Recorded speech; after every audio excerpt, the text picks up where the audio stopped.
Hello everyone, this is the third lecture from the consolidation. So in the previous two lecture, I have discussed the introduction about the consolidation, fundamental of consolidation.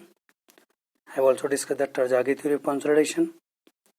So in this lecture, I am going to discuss the consolidation test and determination of coefficient of consolidation.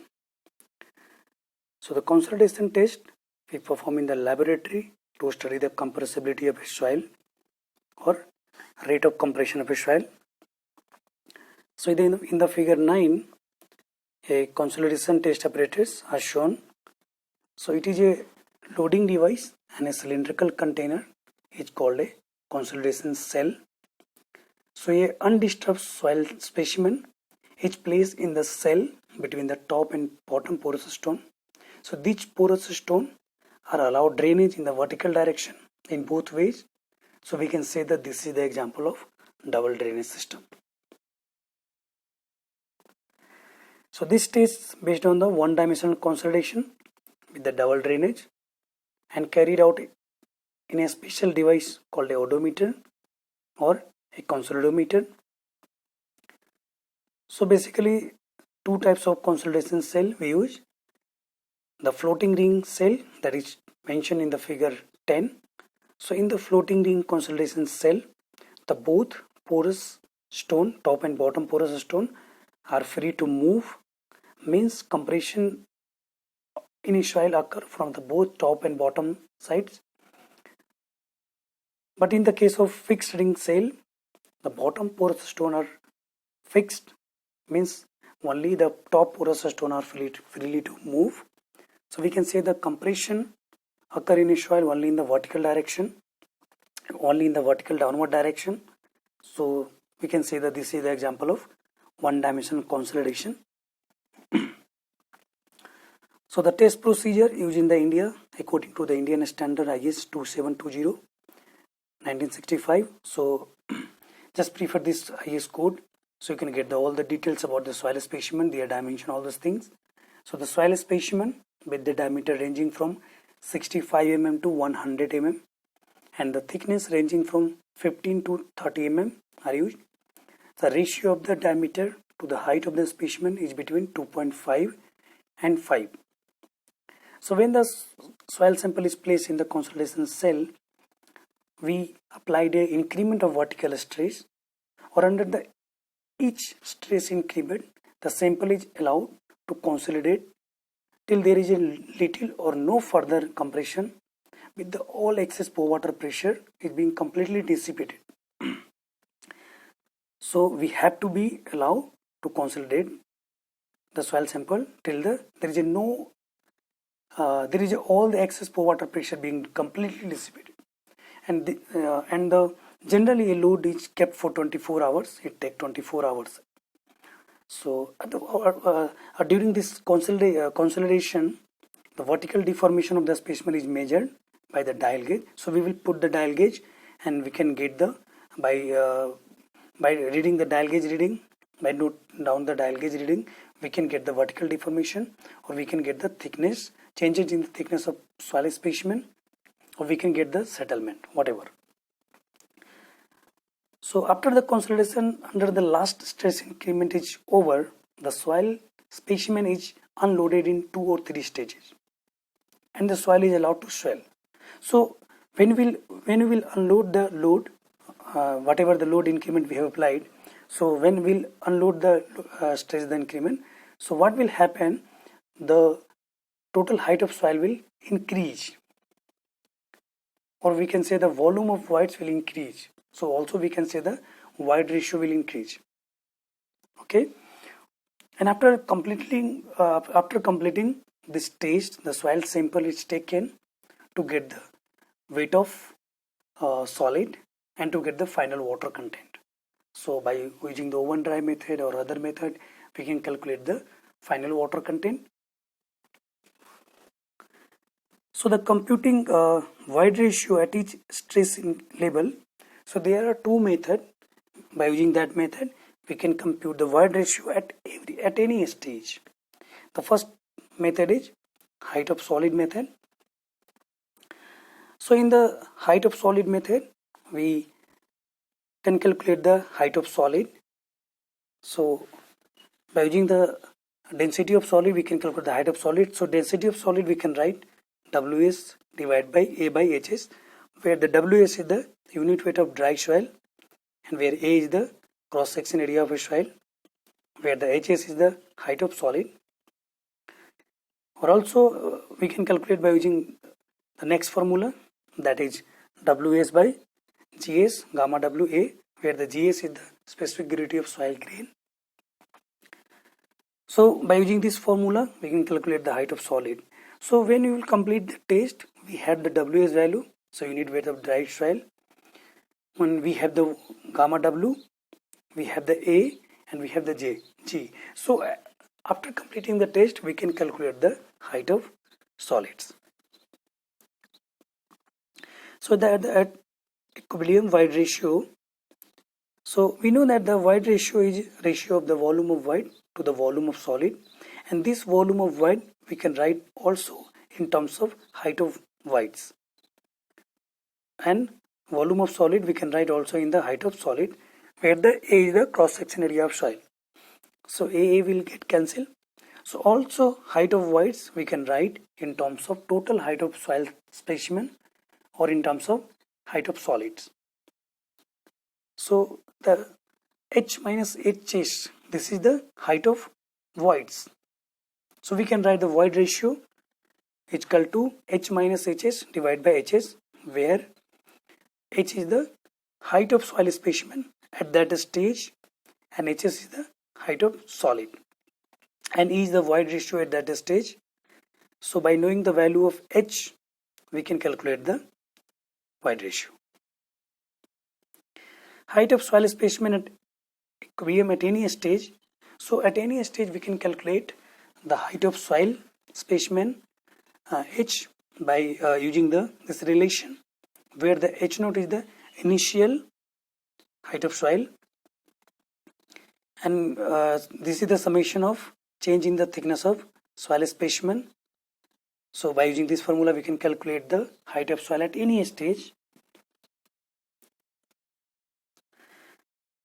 So we will calculate the void ratio using the height of solid method. So suppose we have performed the test in a laboratory and we have some result. So what are the given is, some of the data are given, that is the initial height of the soil specimen is 25 mm, cross section area is 50 centimeter square, volume is 125 ml, mass of solid is 190.24 gram, specific gravity of soil grains is 2.67, and density of water is 1 gram per ml. So height of solid we can calculate, we have all the values. So by putting this by using this equation, so we have the ms, we have the g, we have the rho w, we have the h. So by using this relation we can get the height of solid, that is 14.25 mm. And these are the observation that we have taken during the consolidation process. So in the first column is the applied pressure, second is the dial gauge reading in terms of mm, the third column is the change in the thickness in terms of mm. So these are the observation that we have taken during the consolidation. We have taken the dial gauge reading and applied pressure. So dial gauge reading, so see in the first case at the initial stage, dial gauge reading 490 mm, and when we applied the 10 kilonewton per meter square, the dial gauge reading 482. So what is the change in thickness? So we can calculate by deducting these two values. So that we get minus 0.08. Why it is minus? Because the height of soil is decreasing by increasing the time or by applying the stress increment. So that's why we have calculated the change in the thickness. So now we will go for the calculation, because what we have to calculate, finally we have to calculate the void ratio. So we will calculate the void ratio by using the height of solid method. So we can calculate the height at any stage.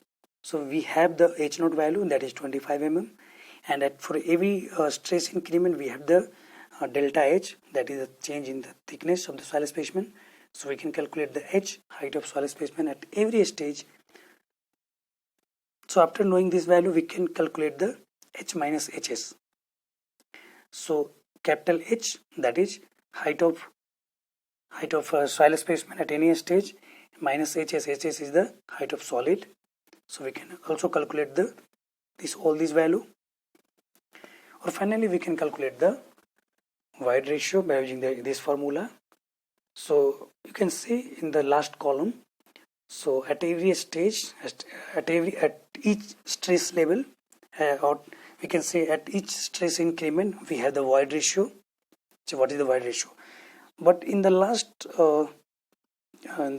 stage, where the unloaded the soil specimen or maximum stress increment, you can see void ratio at the maximum stress increment is 0.585 again. Then at the zero stress in the last, when we unloaded the soil specimen, the void ratio it get increased, that is 0.666. So already I told you that when we allow soil to be swell, so what will happen? The height of the soil will increase, so the change in thickness will get positive and void ratio will get increased because the volume of void will get increased. So by increasing the volume of void ratio will increase, right? So the second method is change in the void ratio method. So change in the void ratio method, by using the change in the void ratio method, we can also calculate the void ratio at any stage. So the final void ratio we can calculate. So during this consolidation process, the degree of saturation is 100%. So we can put the S is equal to 1. So by putting the S is equal to 1, we can write E is equal to Wg, where the W is the water content and G is the specific gravity of soil gradient. We can write G or GS, that is not an issue. Okay, so the final stage, we have the water content. So that's at that final stage we can calculate the void ratio. So EF is the void ratio at the final stage. So we can calculate EF. So let the E naught and E1 are the initial and the first stage void ratio respectively. So we can write volume of solid. So we can write V is equal to 1 plus E naught. So during any operation, already I told you, I was discussed in the class also, okay, during any process, the volume of solid will not change. So volume of solid will be constant. So we can write volume of solid for the first stage and for the initial stage, it will be constant. So we can write this equation, Vs is equal to V by 1 plus E naught. This is the for the first stage, or we can say initial stage, and V1 plus 1 plus E1. That is the volume of solid for the first stage, where the V1 and E1 is the volume and volume of soil and void ratio at first stage. So by using this figure also, figure in 10, initial state of sample and after compression. So you can you can get the idea from this. So initially the void ratio was E naught. After the compression or consolidation, we can say. So after the compression, void ratio is changing. So void ratio got E, and changing the void ratio, that is delta E, and changing the volume delta V. So we can write this equation. Okay, so let's come here. So V and V1 we can write in terms of Vs, in terms of volume of solid. So also we can write V minus V1 is equal to delta V, that is change in the volume. Okay, so change in the volume, delta V is the change in the volume from first stage to initial stage, or we can say initial stage to first stage. So we can write Vs into delta E. So by putting this result in the above equation, so we can get delta H by H. So delta H by H we can write in terms of volume also, because if we will write in terms of area, so area will get cancelled. So finally it will come delta V by V. So that would be equal to delta E by 1 plus E naught, where the E naught is the void ratio at the initial stage. Or also we can write for the first state delta H by H1 is equal to delta V by V1 plus delta E divided by 1 plus E1, where the E1 is the void ratio at the first stage.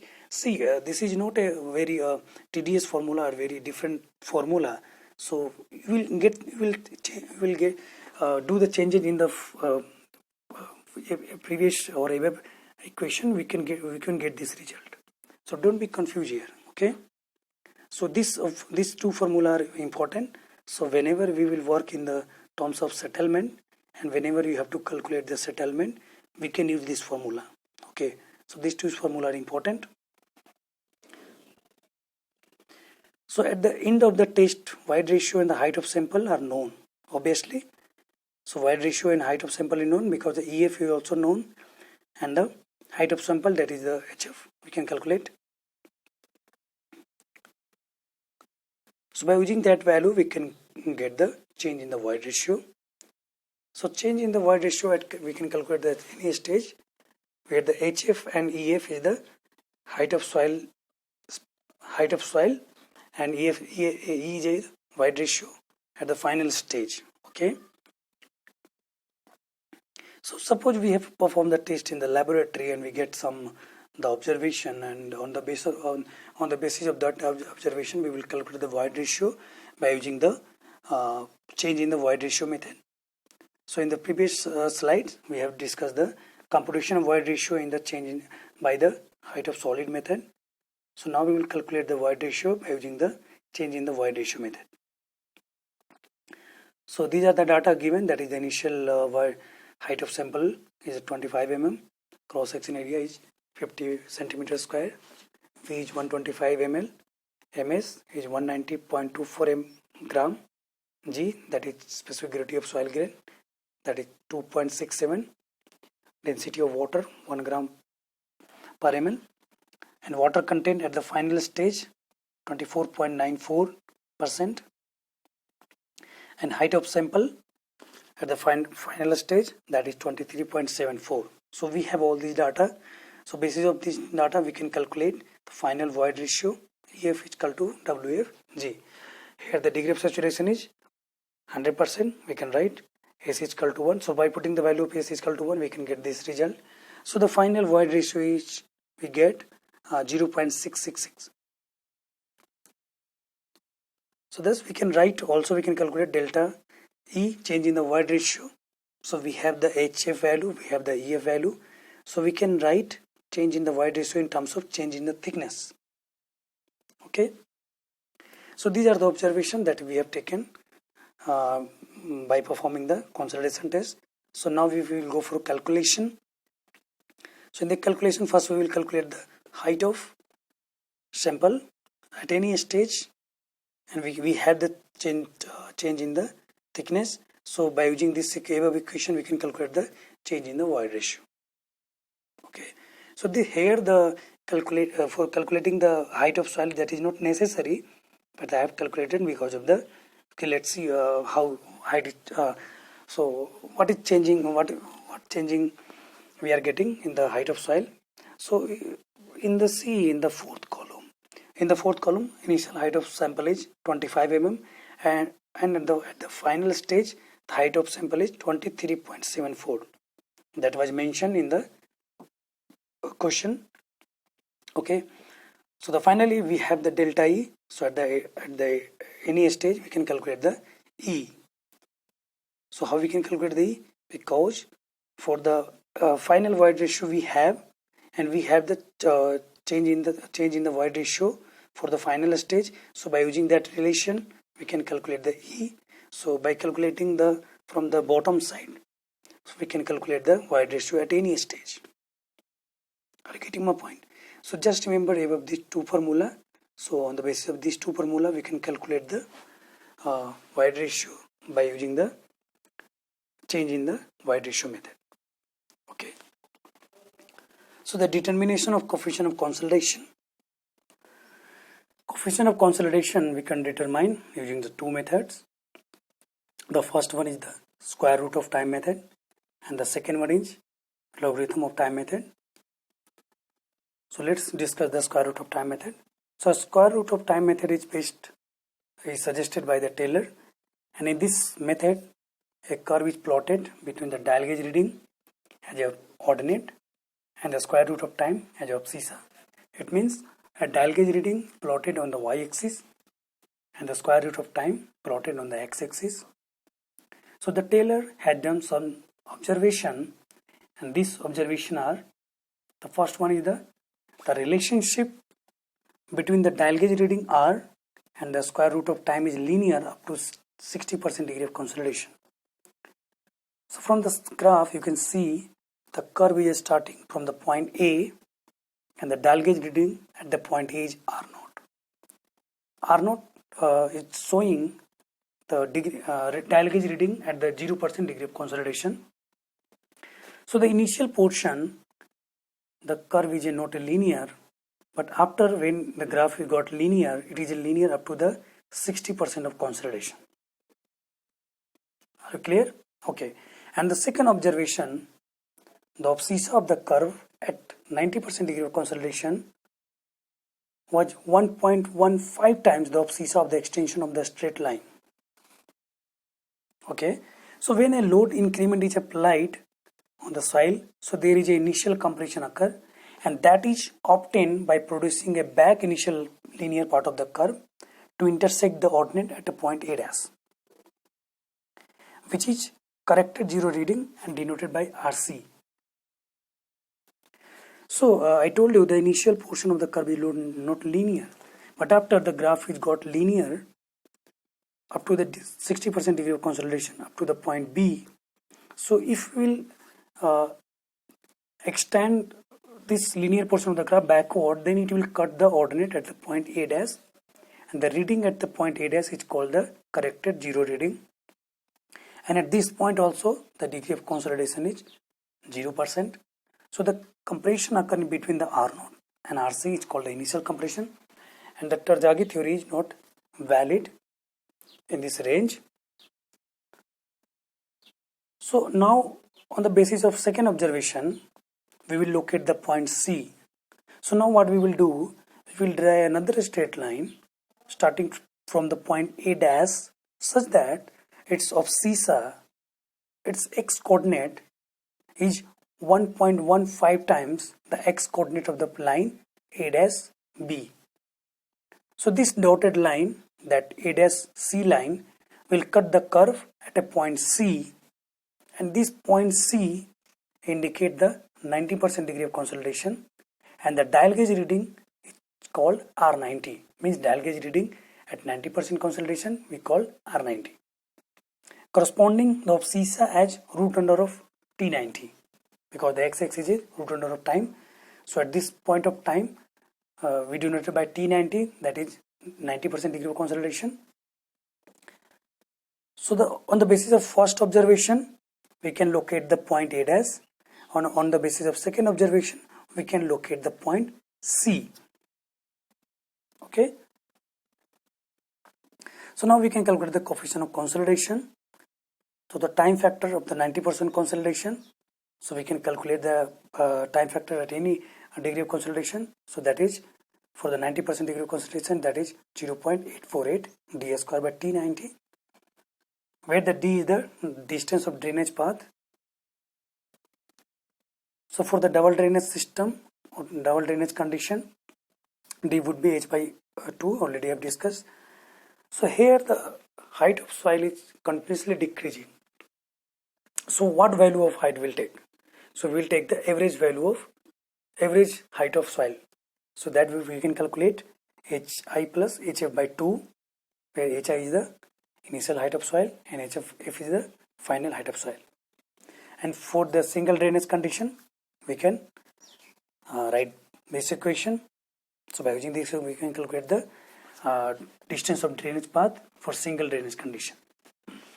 So now in this graph we can look at the point A dash, point C. So on the basis of second observation and this second relation, that point C is the 90% degree of consolidation, so we can also calculate the R100, that is what will be the dial gauge reading for the 100% consolidation, and that would be we can calculate by using this relation, where RC is known, R90 is known. Okay, so we can calculate the R100 also. Are you getting my point? So in this method you have to be focused for the two things. we have to locate the point A dash, that is based on the first observation, and you have to look at the point C, that is based on the second observation. Okay,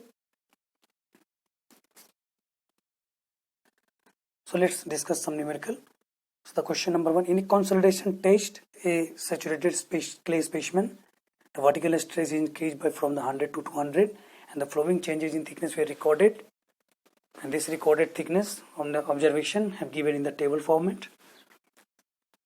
After the last reading 144 minutes, the thickness of the specimen was 15.30 mm and the water content 23%. Using the square root of time method, determine the coefficient of consolidation and the initial compression ratio, that is denoted by Ri, and the primary compression ratio, that is denoted by Rp. So the initial and primary compression ratio we have to also calculate. So just note down what are the data given. So the height of the soil at the final stage, that is given 15.30 mm. Total settlement, or we can say total change in thickness of soil specimen, that is given 1.75 mm. So we can also calculate the initial height of soil. So we can calculate the 15.30 plus 1.75, we can get the 17.05 mm. And the water content at the final stage, that is denoted by the WF, we get 23%, that is also given. So what we will do, so suppose, just assume that the initial, when the time t is equal to 0, the dial gauge reading is 0, means the R0 value is 0 mm. And continuously when the changes in thickness in the soil occurring, so the dial gauge reading changing. So we can plot the graph between the dial gauge reading and the root under of t. So we can use the square root of time method. So see, at point A, R0 reading, that is 0 mm, and the degree of consolidation is also 0%. So what we will do, we will just extend the initial portion of the curve and it will cut the coordinate at a point A dash. So we can get the A dash also. So A dash coordinate is 0, means x coordinate is 0, and y 0.2 mm, means degree of consolidation as t is equal to 0, the dial gauge reading 0.2 mm to 0.21 mm.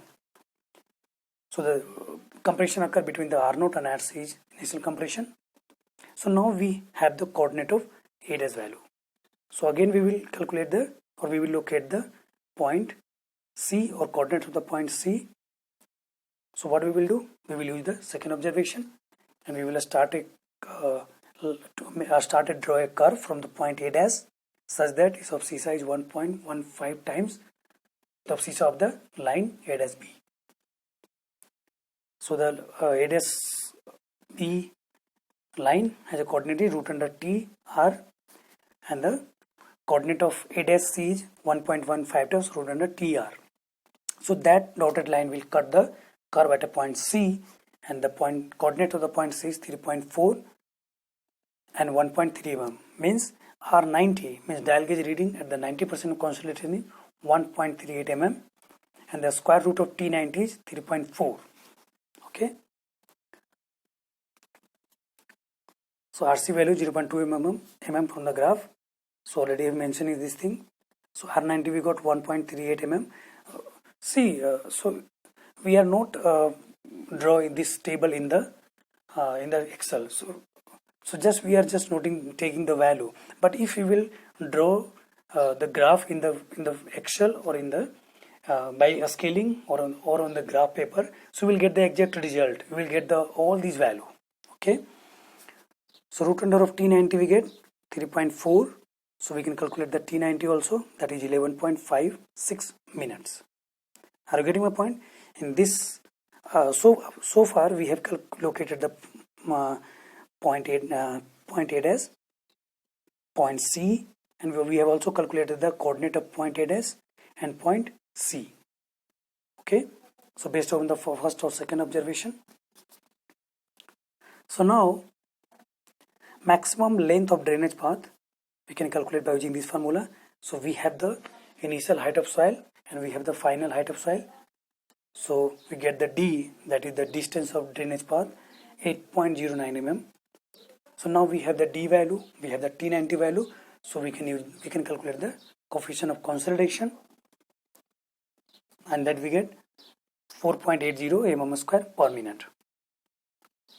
Okay, so don't be confused here. We have to look at the point A dash, we have to look at the point C, and then we can get all the result.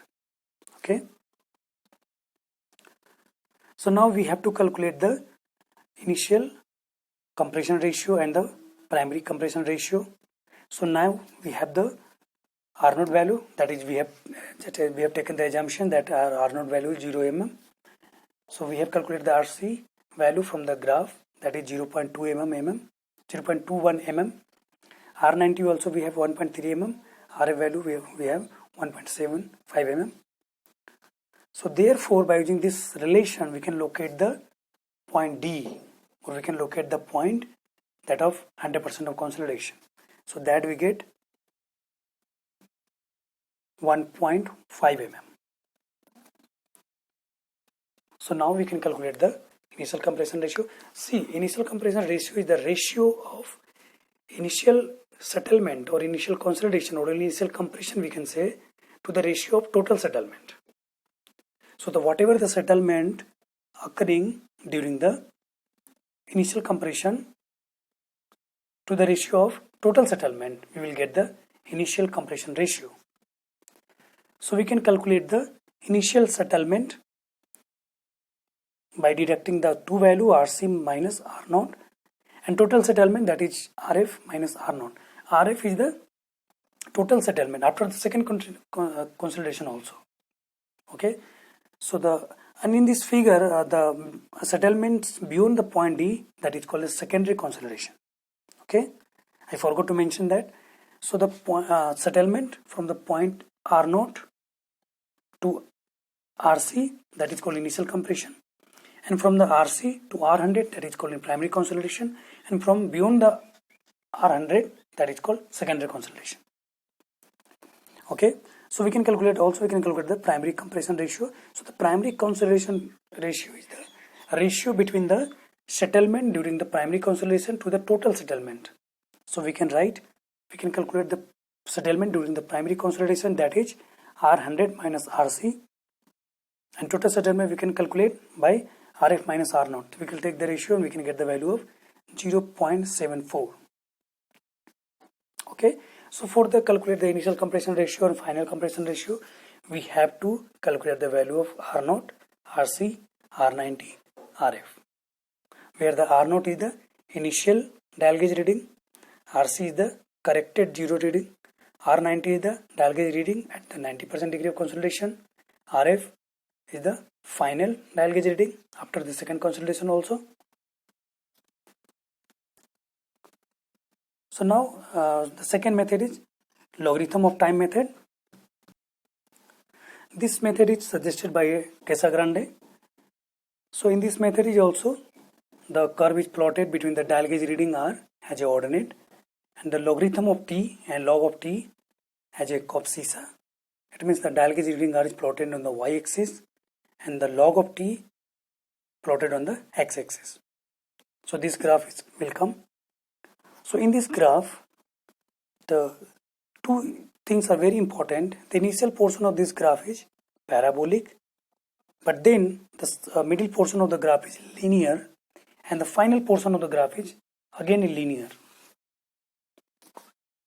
Okay, so the initial portion of the graph is parabolic, middle portion of the graph is again linear, and the last portion of the graph is also linear. Okay, so the curve is starting from the point A, that is dial gauge reading denoted by R0, means the dial gauge reading at the 0% of consolidation. So now we have to locate the point A dash, or we have to locate the point where we can write the RC value. Means we have to locate the RC, means corrected zero reading.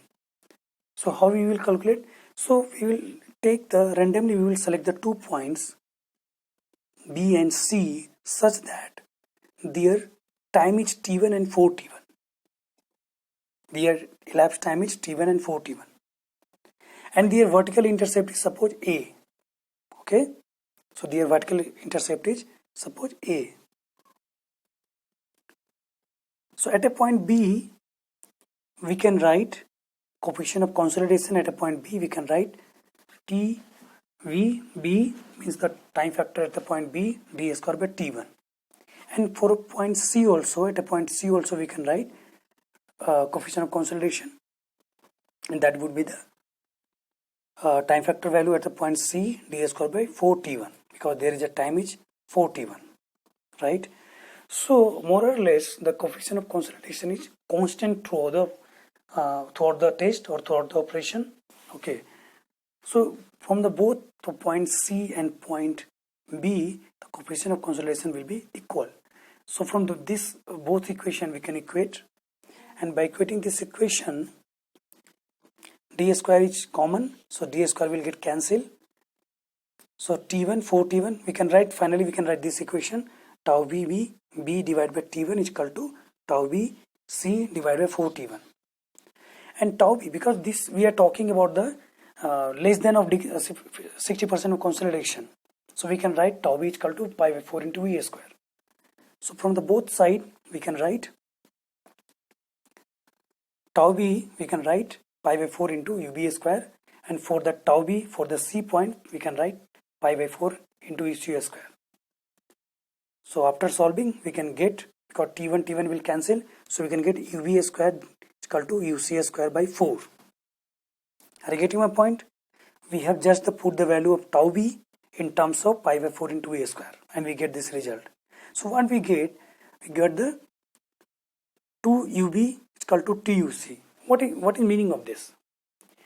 It means the degree of consolidation at the point C is the 2 times the degree of consolidation at the point V.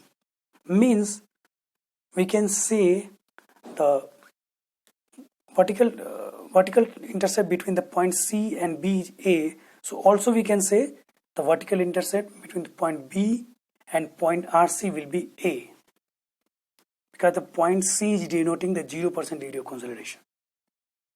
So we can say the vertical distance between the vertical intercept between the point B and RC would be A. And why it would be A? We have given the explanation by using the above by viewing the above equation. We can say this, that vertical intercept between the point B and RC would be A. So now by using this equation we have located the point A dash. So we can get the coordinate at a point A dash, and the dial gauge reading at the point A dash would be RC, that is corrected 0 reading. Okay, and degree of consolidation the point D is at the point A dash is 0%, and the time is 0, t is equal to 0. Hence the vertical intercept between the A and A dash will be equal to G. Already I told you. So the point F. So now we have to find out the point F.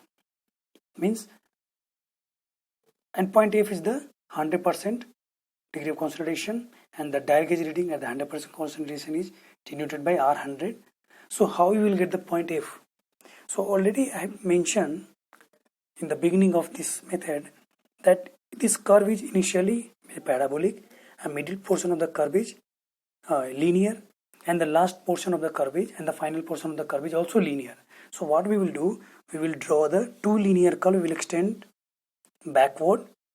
Okay, so what we can do, so the DF linear curve we will draw, and by dotted line I am showing the figure, and EF also means, so the two linear portion of the curve is intersect at a point F, means the final initial portion of the curve EF, and the middle initial portion linear portion of the curve DF. These two linear portion of the curve intersect at a point F, and that point F indicated the 100% degree of consolidation, and the dial gauge reading at the point F is called R100, and the T is called T100.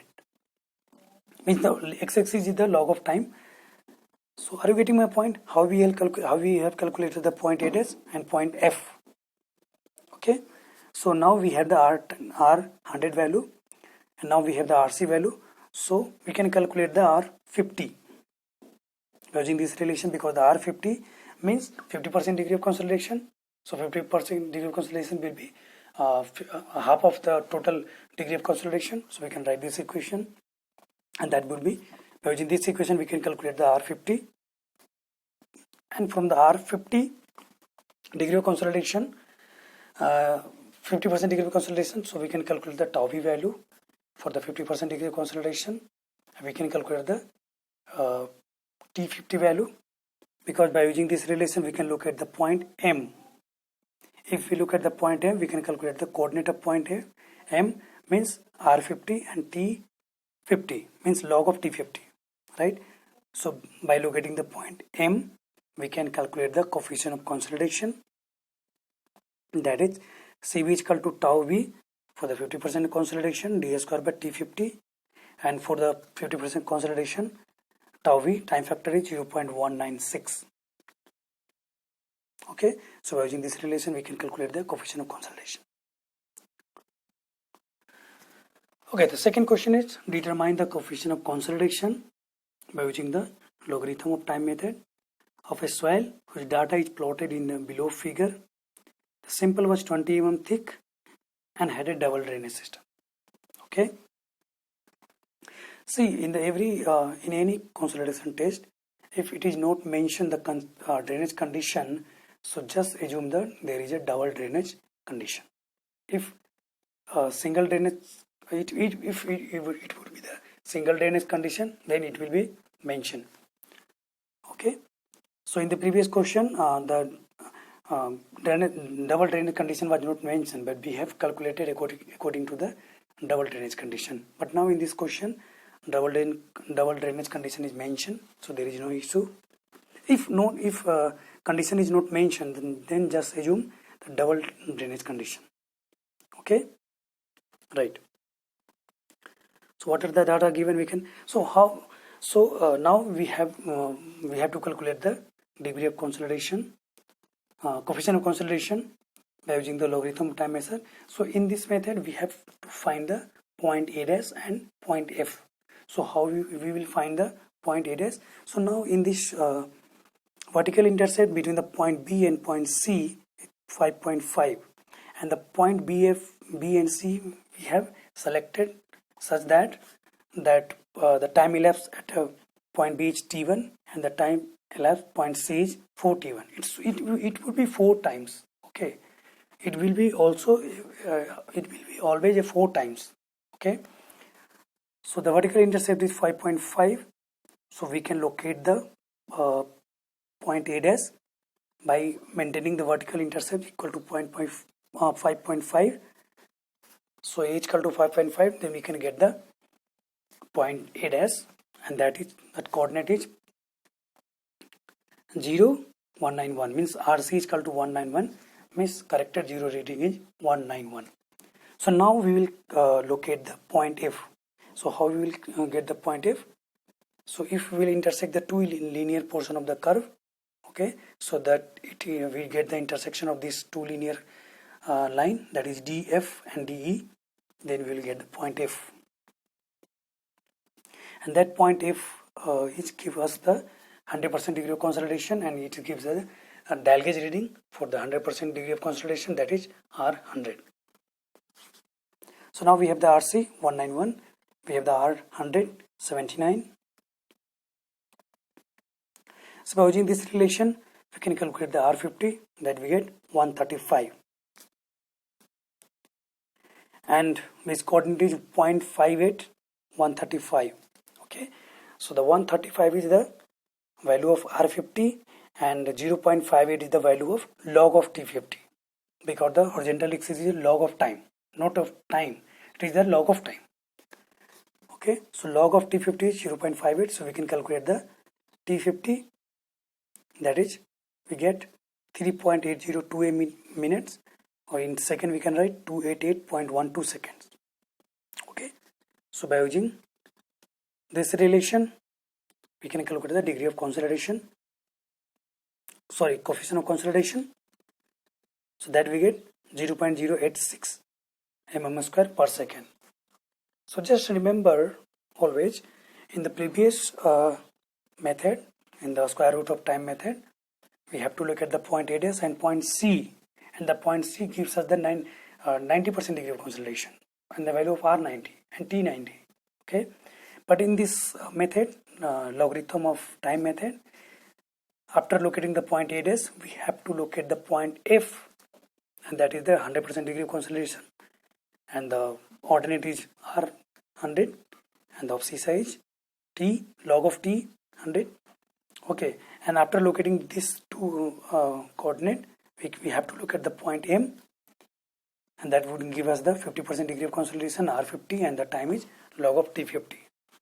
So using this relation we can get this value. Okay, so okay, suppose this figure also, suppose this question is not given in the tabular form. So if the question is given somewhere in the question is given in the tabular form, so what you will do, you will make the graph between the dial gauge reading and log of time. Okay, in the Excel or by using the graph paper. Okay, after making this graph, you can locate the point B, C. You have to select the point B, C, and whatever the vertical intercept, it will be the same the vertical intercept between the RC and B. So on the basis of that, we can locate the point A dash, and after locating the point A dash, we can locate the point F, and after locating the point F, we can locate the point M. But if the point M is located, that means our work is finished. Now again we can apply all this formula and we get the degree of, so we get the coefficient of consolidation. So these are the some reference that we have taken. Okay, so I will give you some more numerical, and I will give you the assignment also. So when the last lecture is left, so I will upload that last lecture from the consolidation, that is the fourth lecture from the consolidation, I think in the coming days. So these two methods are very important for the GATE or IAS point of view. In the GATE, they are asking from the very one marks question or 2 marks question, so that is based on the formula basis. But in the IAS, you can see that gives the question for 20 marks on 25 marks. So from in that question, they will give the data in the tabular format, and then we have to do all the procedure to get the coefficient of consolidation. So thank you.